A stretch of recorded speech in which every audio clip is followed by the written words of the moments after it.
Bien, en esta segunda sesión, nuestro Instituto Formadores de Líderes seguiremos respondiendo desde una perspectiva bíblica. ¿Puede o no ser la mujer pastora? Aquí daremos con la siguiente pregunta.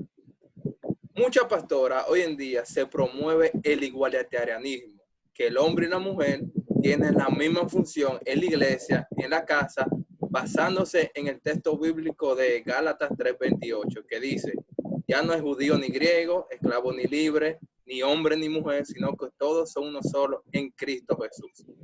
¿Es correcto dar esta interpretación o hay diferentes roles para el hombre y para la mujer?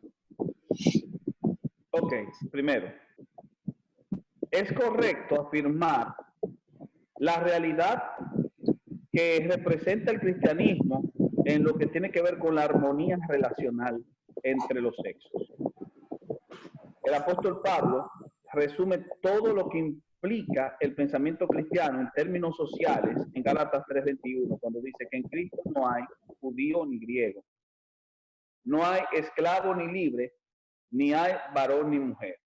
Dato importante, ¿por qué Pablo utiliza esas dimensiones, que son especialmente tres dípticos? ¿Por qué lo hace? Judío, griego, esclavo, libre, hombre, mujer. Porque precisamente la oración que hacía un judío en su época era: gracias, Señor, por haberme hecho judío, por haberme hecho libre y por haberme hecho hombre. Para un judío religioso era una verdadera maldición, o era verdaderamente una gran ofensa ser gentil, es decir, no judío, ser esclavo y ser mujer. Porque la mujer, el esclavo y el gentil no tenían acceso a todos los misterios profundos y a todo el ejercicio pleno del ministerio de la Torá, del estudio de las Escrituras en el antiguo Israel. Ahora, ¿qué sucede? Que cuando Pablo habla de esto, utilizando estos tres elementos, está dándole un golpe de muerte a esa visión exclusivista y está colocando en el mismo nivel a los judíos y a los gentiles. De modo que en Cristo ya no hay diferencias étnicas. Coloca en el mismo punto al esclavo y al libre. Ya no hay diferencias sociales. Ambos son uno. Y por eso el cristianismo es una doctrina que pudo emancipar o ayudar a que Occidente se liberase de esa visión esclavista que tenía como modelo económico. Y por último, no hay varón ni mujer, porque ya no hay diferencias de sexo. Son iguales en lo que tiene que ver con términos de posición. Igualdad de posición. Ahora, la idea de que haya igualdad de posición no implica que haya igualdad de función o igualdad en los roles. Más bien, Gálatas 3:21 tiene que verse desde una perspectiva de dignidad. La dignidad del hombre y de la mujer es igual en la iglesia y se les respeta como personas. Nunca se colocará a uno por debajo del otro en términos de posición y de dignidad, porque ambos tienen respeto y a ambos se les consideran sus derechos. Ambos tienen dignidad dentro del plano eclesial y ambos son respetados como portadores de la imagen de Dios. Sin embargo, la diferenciación o la especialización en lo que tiene que ver con el trabajo eclesial es otra cosa que no se define en base a Gálatas 3:21, sino 28, 3:28. Pablo claramente habla de las funciones que las mujeres y los hombres deben ejercer dentro de la congregación. Esto es importante, porque a la mujer y al hombre se les ha asignado ministerios que deben compartir. ¿Sabían eso? O sea, en el texto bíblico tenemos que la oración y la profecía son ministerios que deben ejercer tanto los hombres como las mujeres. 1 Corintios 11, versículos 3 y 4 y el verso 5, que dice: todo hombre o todo varón que ora y profetiza. Y luego dice: toda mujer que ora y profetiza. En 1 Timoteo capítulo 2, versículos 8, encontramos que Pablo dice: quiero que los hombres oren. Pero luego, en el versículo 9, dice: así mismo que las mujeres, indicando con ello que las mujeres y los hombres comparten el ministerio de intercesión, el ministerio de oración, pero también ambos comparten el ministerio de profecía. Y si entendemos profecía estrictamente como predicación de la palabra, a ambos se les permite la predicación de la palabra. Y luego viene el ministerio de la enseñanza. A ambos se les permite ser educados. Y esto es importante, porque también dice que la mujer aprenda en el versículo 11 del capítulo 2 de 1 Timoteo. De modo que también se les permite el mismo acceso al conocimiento teológico, cosa que era revolucionaria en la época, porque a las mujeres no se les permitía estudiar teología, y eso es algo importante. Así que desde esa perspectiva, sí hay igualdad en lo que tiene que ver con la posición y comparten ministerios específicos que pueden trabajar y colaborar juntos en el mismo. Pero también se presenta cierta especialización dentro de lo que es el trabajo eclesial de la iglesia primitiva, porque habían ciertas restricciones en las que las mujeres no podían coincidir con el ministerio masculino, igual que pasaba lo mismo con ciertas restricciones en las que el ministerio masculino no necesariamente se implicaba dentro del ministerio femenino. Y un caso lo podemos mencionar en 1 Corintios 14, donde los hombres y las mujeres podían profetizar en la iglesia, es decir, podían participar de la exposición de algún texto en particular, pero cuando se iba a hacer un análisis de la profecía, prácticamente se limitaba el análisis a los varones, y por eso en 1 Corintios 14 dice que la mujer debía callar en la congregación, callar cuando se estaba haciendo un análisis de una profecía, porque el análisis profético implicaba en este caso el ejercer cierto tipo de autoridad que estrictamente se adecuaba a la naturaleza y carácter autoritario del hombre. Y esto es importante. La naturaleza del hombre está enfocada a un elemento directivo. La naturaleza de la mujer está enfocada a un elemento integrativo. Por eso es que son diferentes. Por ende, en los ministerios que se van a trabajar en la iglesia, en los roles, como es la pregunta, hay un rol directivo y un rol integrativo que hombres y mujeres tienen que saber en qué punto deben trabajar en conjunto para que esos roles puedan al final ser un todo integrado dentro del trabajo eclesial. Amado Juanji, basándonos en este texto de Gálatas 3:28, se puede promover la igualdad de condiciones para roles del hombre y la mujer. Por supuesto que no. De hecho, la propia naturaleza del libro no me lo permite. La naturaleza de la carta, Pablo no está respondiendo a problemas puramente eclesiásticos. Pablo está respondiendo a problemas doctrinales. O sea, Pablo no está respondiendo a un problema práctico de la iglesia. Pablo está respondiendo a un problema de un malentendimiento en la relación que había entre la gracia y la ley que estaban teniendo los Gálatas. Correcto. O sea, ese texto, Pablo se está refiriendo en que no hay judío ni griego, ni esclavo ni libre, ni hombre ni mujer en nuestra unión con Cristo. Porque la segmentación social que hacía la ley ya no es necesaria al estar todos unidos a Cristo.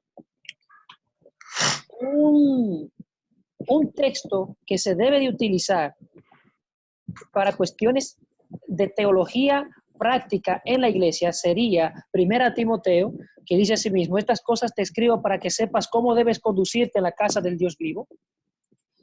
Efesios y 2 Timoteo y Tesalonicenses también podría arrojar luz sobre cuestiones de índole en la iglesia. Entonces, este texto no puede ser utilizado bajo ningún concepto para un argumento igualitarianista en cuanto a los igualitarista en cuanto a los roles.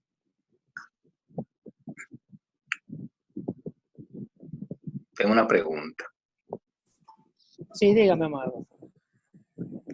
Sí, gracias, moderador. Atendiendo a que la mujer que es ayuda idónea y también se ha autodenominado pastora, atendiendo a unos casos especiales que se dan, por ejemplo, fallece el pastor o el pastor enfermó y esto lo imposibilita para tomar, vamos a decir temporalmente, el liderazgo, en caso de enfermedad. Pero en caso de fallecimiento, asume la pastora este rol, aún violentando el consejo de los ancianos, asume ella el liderazgo. ¿Qué recomendación darían ustedes a aquellos miembros? ¿Permanecer en la iglesia, permanecer allí o salir de la iglesia? Ok, antes de que nosotros podamos responder, esa ilustración o ese episodio que tú acabas de recrear, le pasó precisamente a una de las personas que está integrada en este grupo. Y podría ella muy bien darnos una experiencia de ello, porque Michelle está ahí todavía, ¿verdad? Ah, bueno. Michelle precisamente pertenece a una iglesia que el pastor falleció, y creo que fue la esposa que ejerció durante un tiempo hasta que pudieron tener a un pastor oficial. Ella está ahí, más o menos, ¿cómo se trabajó en ese tiempo? Sí, ella está ahí. ¿Te gustaría participar, Michelle? Un breve comentario sobre tu situación vivida en ese momento.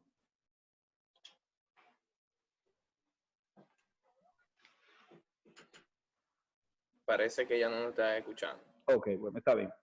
Que mi pastor, ¿cuál fue la pregunta, Néstor? Cuando tú estabas congregando, tu pastor falleció, ¿verdad? Sí.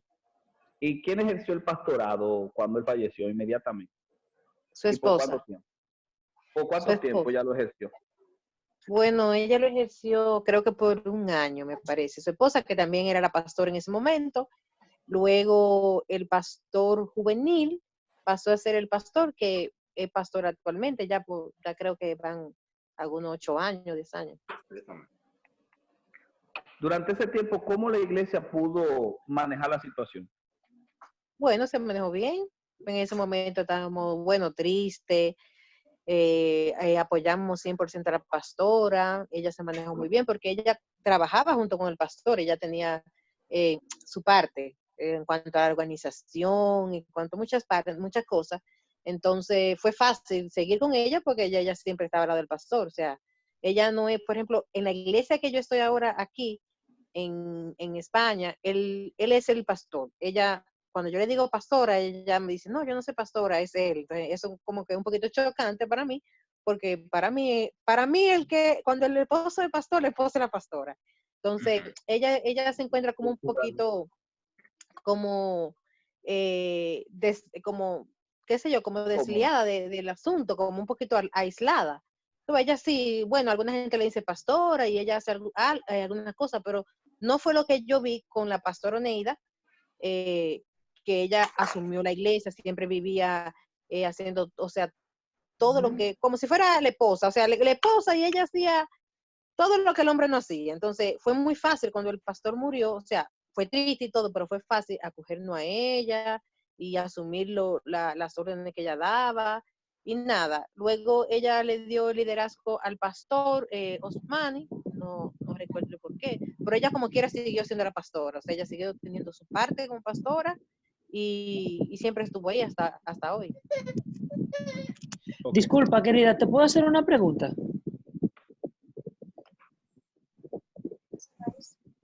¿Aló? ¿Cómo fue? Quiero hacerte una pregunta. ¿Cómo tú te sientes o cuál es tu parecer cuando cuando la esposa de tu actual pastor te dice, no, yo no soy la pastora? ¿Qué tú piensas que es exagerado? ¿Tú piensas? Al principio me sentí como que extraña, porque para mí, cuando el esposo es pastor, la mujer es pastora. Pero ella me dice, luego alguien me había dicho que no, que el pastor es cuando tiene el llamado y que ella no tenía el llamado. Entonces, me quedé como así, pero como quiera le digo pastora. Ok, ya. Es fuerza de la costumbre. Ok, sí. Voy a dar una respuesta breve. No sé si Juan después querrá decir algo, Rodalis. Breve, por favor. Pero, perdón, antes de que dar paso a que Néstor o Juanji, uno de los maestros, o Rodali, explique su respuesta. Entendemos la transición, que en ese proceso, bueno, puede asumir la pastora o el juvenil, o buscamos a alguien bien para que pastore. Pero, ¿Qué sucede cuando la pastora asume, verdad? Y luego no se quiere someter a ya sea al Consejo de Ancianos, ella quiera seguir permaneciendo ella como pastora. Entonces, ahí que va la pregunta. ¿Qué recomendación darle a aquellos hermanos de la iglesia cuando ella no quiere someterse a la autoridad eclesial y ella seguir llevando el liderazgo del pastorado, Bueno, atendiendo Neto, a esa voz? agárrese bucapié, Neto. Ahora vamos a ver cómo tú vas a salir abajo de ese camión. Una respuesta directa a esa última o a ese sentido de la pregunta sería que si ella se somete a las escrituras, ella obviamente tendrá toda la facultad del mundo y toda la disposición del mundo, si ella se somete a la palabra y ama la palabra, de ceder inmediatamente la posición ante las personas que sean idóneas para este tipo de responsabilidad.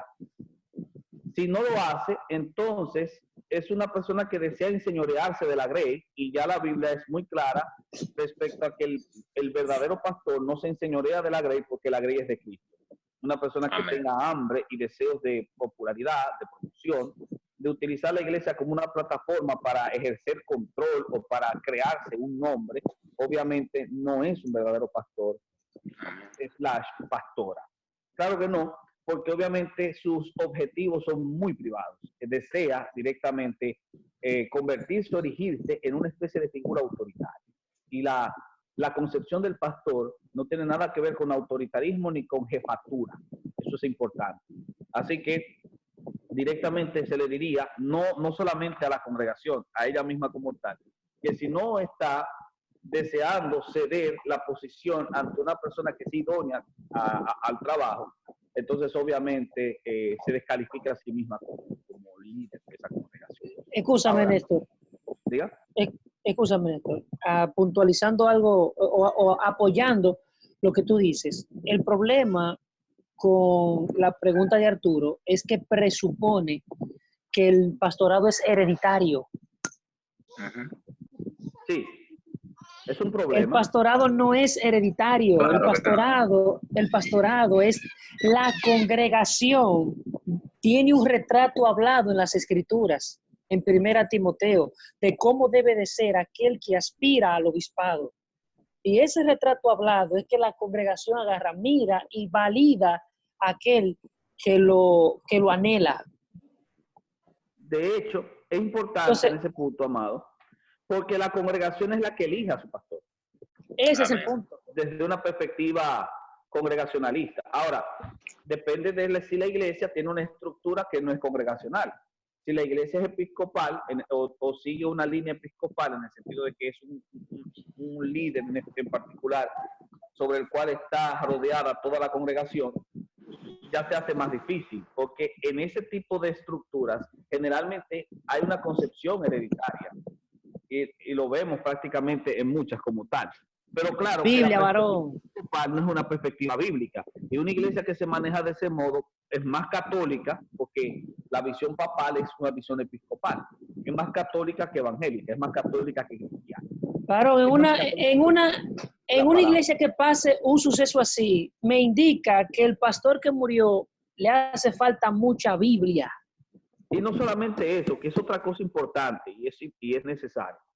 La concepción de ver a la esposa del pastor inmediata y automáticamente como pastora parte de un presupuesto ridículo en términos epistemológicos. Explicando por qué.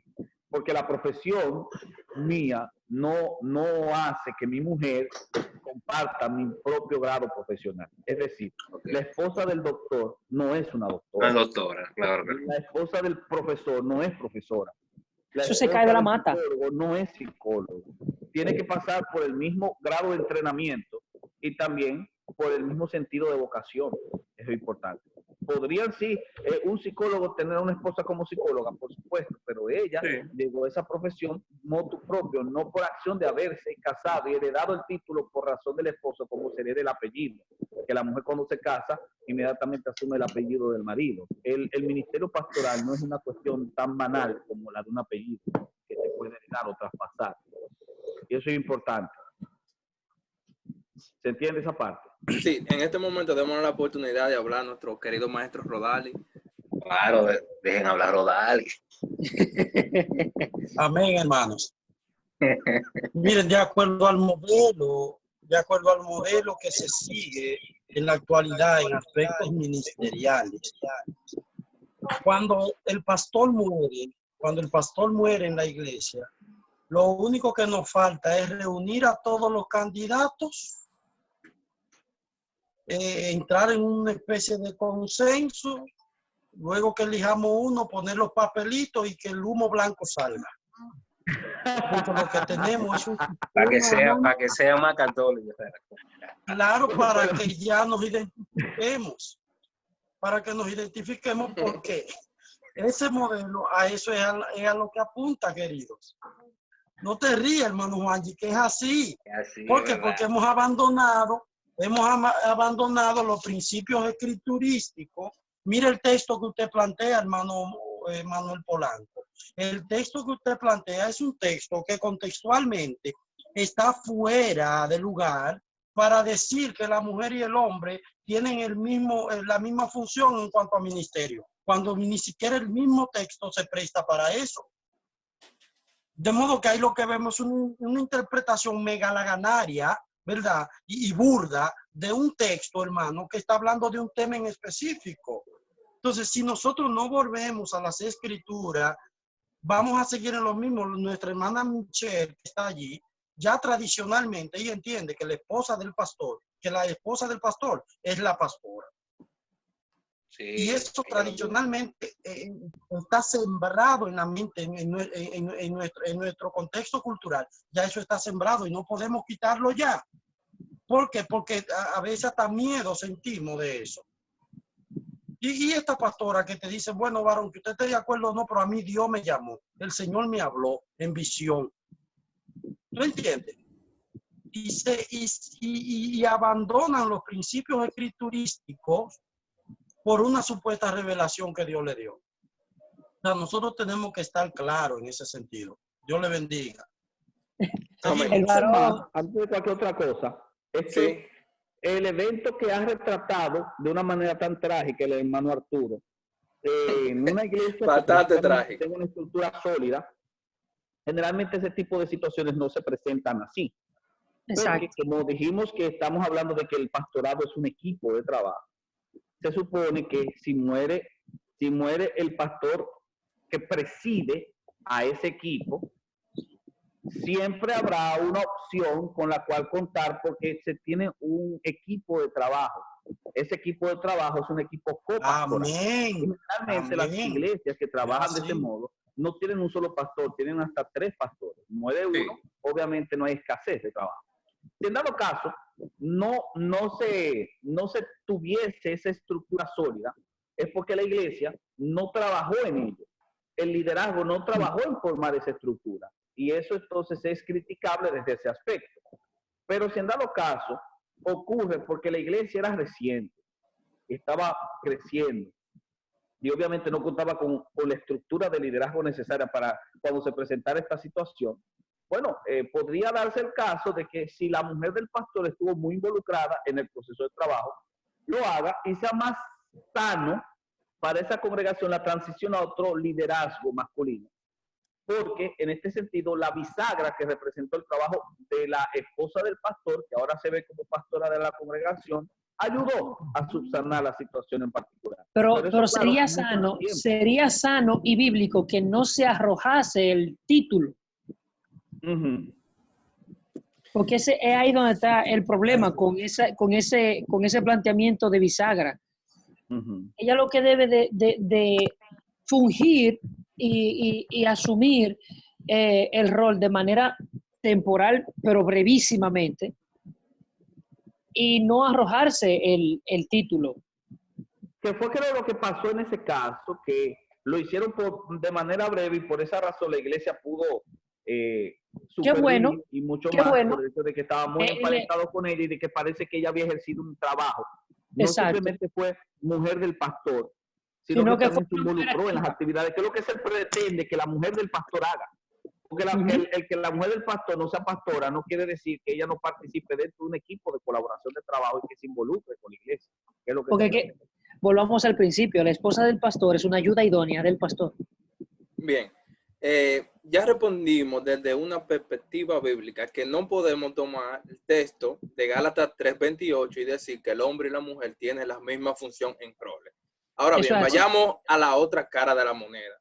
¿Qué podemos decir de pastores como John MacArthur, Jorge Michelin, Miguel Núñez, que dicen tajantemente, no, la mujer no puede ser pastora, pero le dan una función de complementaria de la mujer al hombre?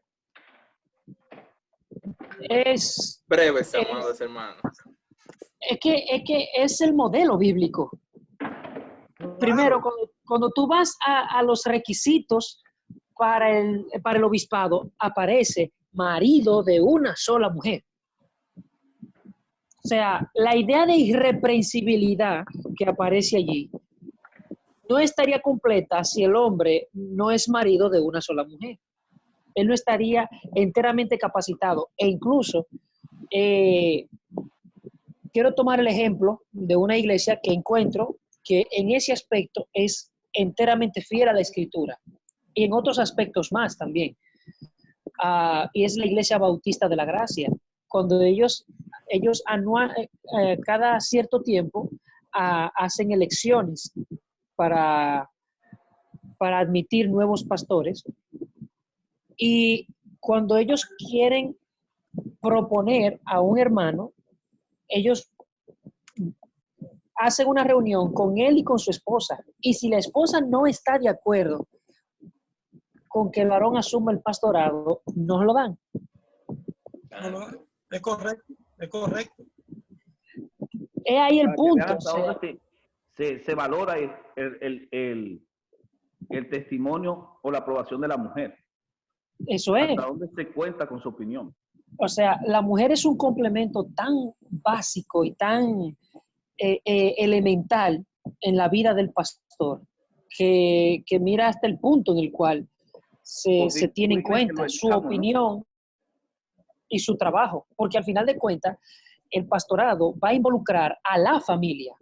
Claro que sí. Enteramente. Es importante saber eso. Bien, ¿Sí? Ya para ir finalizando nuestra muy enriquecedora reunión, quiero conocer su punto de vista de cuál ha sido el rol de la mujer a través de toda la historia de la iglesia, en la iglesia primitiva y también en la reforma protestante. ¿Qué papel jugó la mujer? Eso es amplio. Néstor es el historiador aquí. Breve, 2 minutos cada uno para ir finalizando. ¿En la iglesia y en la reforma? ¿O solo en la reforma? En toda la historia de la iglesia. Ok, vamos a hacerlo así, Néstor. Néstor, vamos a hacerlo así. Okay. Vamos a hacerlo así, Néstor. Déjame a mí el elemento de la iglesia primitiva y tú haces el de la reforma. ¿Estamos? Ok, está bien. Mira, la iglesia del primer siglo fue la comunidad más revolucionaria que ha existido en la faz de la tierra. A modo de contraste, la sociedad romana tenía a la mujer en un nivel tan bajo que si ya se tenía una niña en la casa, o sea, si ya había nacido una niña y nace otra, esa niña era echada fuera para que se lo comieran se la mataban o la echaban fuera para que se lo comieran los animales de la calle. Generalmente las dejaban en las riberas de los ríos.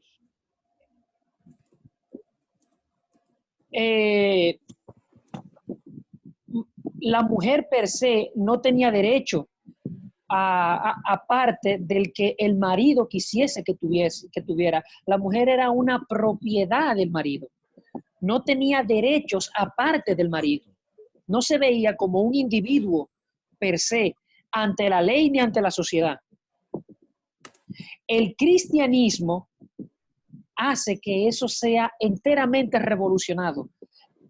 No por casualidad, se encontró hace un par de años atrás en una expedición arqueológica un centro cristiano donde se encontraron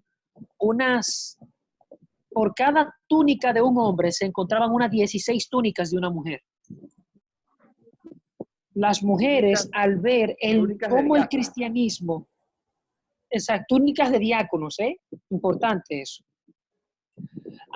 Las mujeres, al ver cómo el cristianismo le daba una valentía, una valía y un cuidado especial, se casaban con quien ellas elegían casarse. Si no se querían casar, tenían la libertad de no hacerlo.